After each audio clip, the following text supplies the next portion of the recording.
The way it works is you will install the Google Expeditions app onto whatever device it might be, phone or an iPad. And then inside this app, there's one extra step we have to do in order to make our augmented reality or AR expeditions work. And that's going to these 3 horizontal lines in the upper left-hand corner of the app. And then going to where it says help with markers. That's going to bring up a file that you're going to need to print out, or you can display it on screens. But either way you do it, you have to get them from right here. So I could just hit print and print it right from here.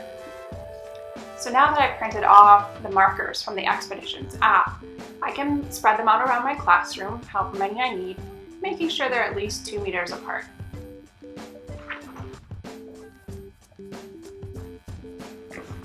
Next, all students will need to do is open the Expeditions app, either on a phone or on an iPad, and then you'll browse to the particular expedition that you'd like to try.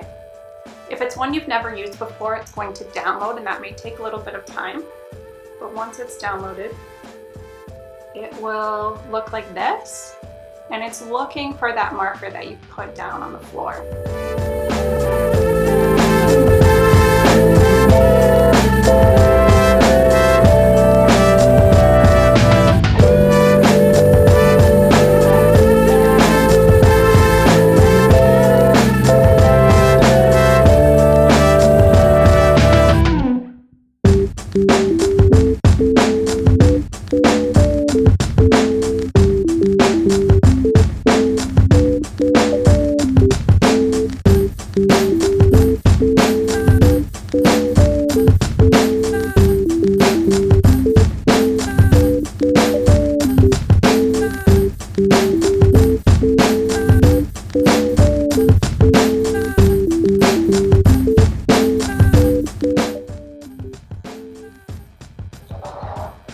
Awesome, so there you have it, a fun way to check out augmented reality using Google Expeditions.